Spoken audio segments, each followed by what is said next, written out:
Mr. Brady. Thank you, Madam Chairman. I want to go back to the apples because I think that's where we want to go. Obviously, GAO's report shows, I think, a 19% pay gap on average salaries. But an earlier GAO report, 2009, said that measurable differences accounted for all but 7%.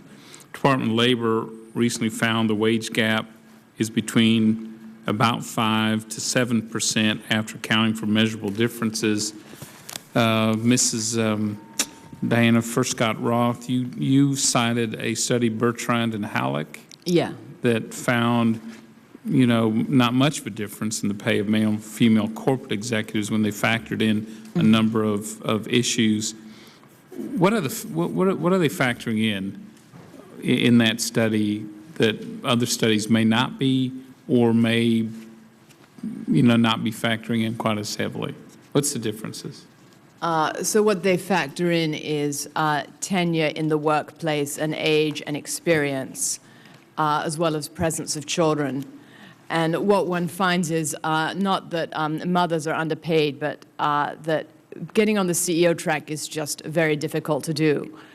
And a lot of men don't make it either. And if you're a mother and you select a job that allows you, say, to be home for dinner, then you might choose, say, part-time work. Say you choose part-time work, and then the head of the law firm or whatever it is Ms. Lang talked about says, oh, yes, I'll give them whatever they want. Say a woman wants a part-time job. Say she says, I want to work 3/4 time and get 3/4 pay.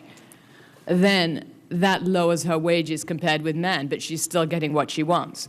If you look at, say, recent Supreme Court nominees, Justice Eleanor Kagan, Justice Sotomayor, and then candidate Harriet Miers, they didn't have any children. Condoleezza Rice, Secretary of State, no children. Hillary Clinton, one grown daughter when she was in the Senate, and now she's Secretary of State.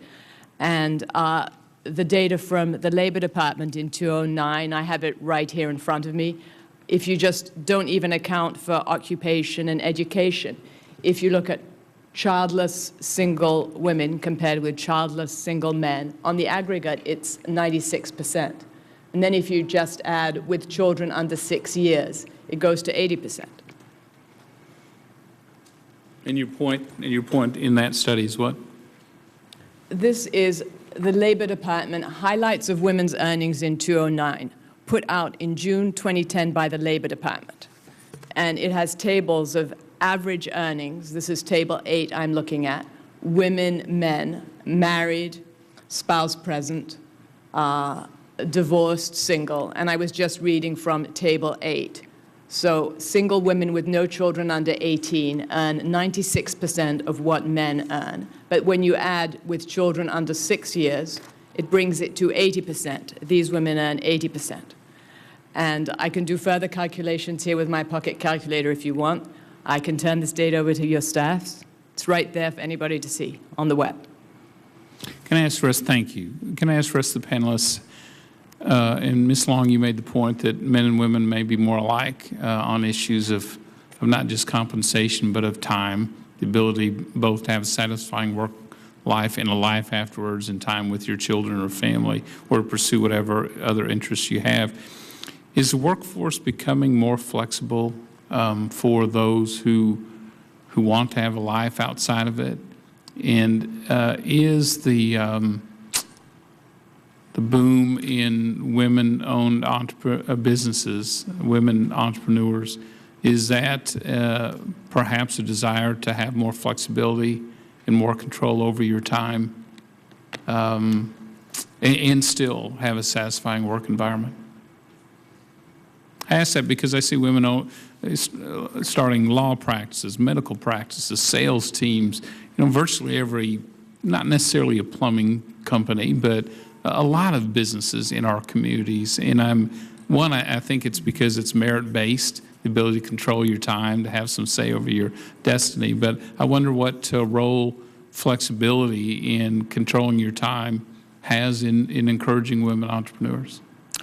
Right. So I've been an entrepreneur, and I can tell you, an entrepreneur works all the time, day and night, round the clock, 24/7, 365.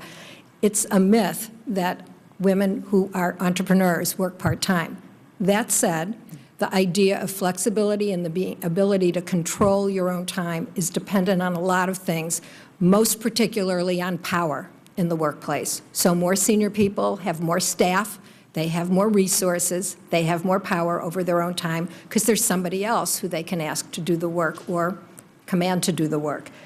Now, we are in a workplace today in the 21st century that is global markets, global workforces, and it's 24/7, 365.